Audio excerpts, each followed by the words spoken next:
The Knibb family clockmakers are very well regarded throughout the world. They were the subject of a book many years ago. But while everybody's heard of John and Joseph Knibb, very few people realise that they actually had a cousin as well, a man called Samuel Knibb, who is first recorded in Newport Pagnell in Buckinghamshire in 1655.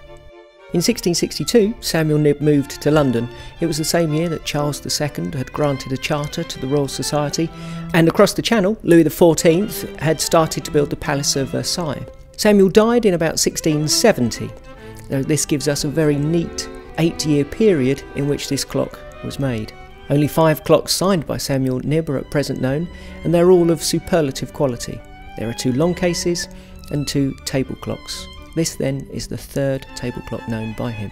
One of the other clocks is in the Worshipful Company of Clockmakers collection at the Guildhall Museum, and the other is in a private collection. The latter one was last exhibited in Horological Masterworks in 2003. So this clock is a very exciting find not only for us here at Bonhams, but also the wider horological community, because it opens up, it gives us another insight into the very exciting early years of English clockmaking. Looking at the 1660s, it seems to be teeming with world-renowned artists and scientists such as Newton, Hooke, Wren and Boyle, and further afield Rembrandt, Vermeer, Bernini. In 1666, Stradivari signed his first violin.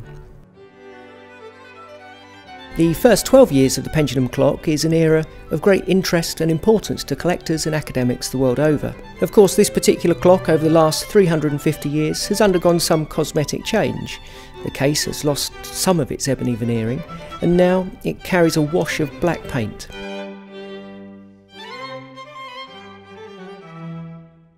Originally, the clock stood on a turntable base so that the whole superstructure could be rotated, and this rectangular base has now been lost to posterity. The pendulum has been changed, but thankfully the original holdfast remains.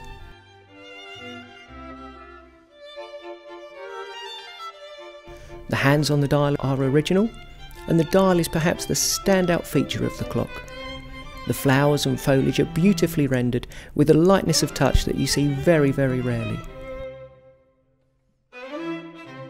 Of particular interest is the addition of the dragonfly, seen here in the upper left-hand corner, put there very deliberately, perhaps by the artist as a form of a secret signature. Of course, we'll never know, but it is wonderful to think that this dragonfly was viewed and discussed by some of the great minds of the 17th century.